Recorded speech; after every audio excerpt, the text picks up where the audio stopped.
और इस वक्त एक बड़ी खबर आ रही है। इंडिया गठबंधन में दरार बढ़ती जा रही है। पश्चिम बंगाल की सीएम ममता बनर्जी ने कांग्रेस पर हमला बोला है और कहा है कि हिम्मत है तो वाराणसी में मोदी को हराकर दिखाएं।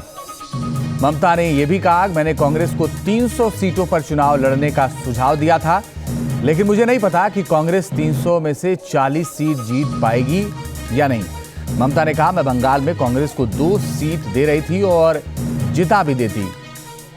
पश्चिम बंगाल की सीएम ममता बनर्जी ने कांग्रेस पर हमला बोला है और कहा है कि हिम्मत है तो वाराणसी में मोदी को हराकर दिखाएं।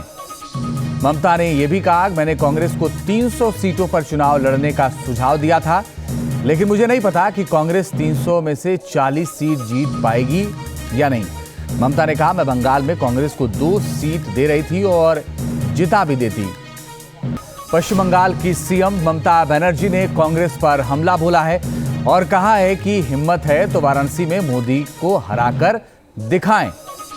ममता ने यह भी कहा कि मैंने कांग्रेस को 300 सीटों पर चुनाव लड़ने का सुझाव दिया था, लेकिन मुझे नहीं पता कि कांग्रेस 300 में से 40 सीट जीत पाएगी या नहीं। ममता ने कहा, मैं बंगाल में कांग्रेस को 2 सीट दे रही थी और जिता भी देती।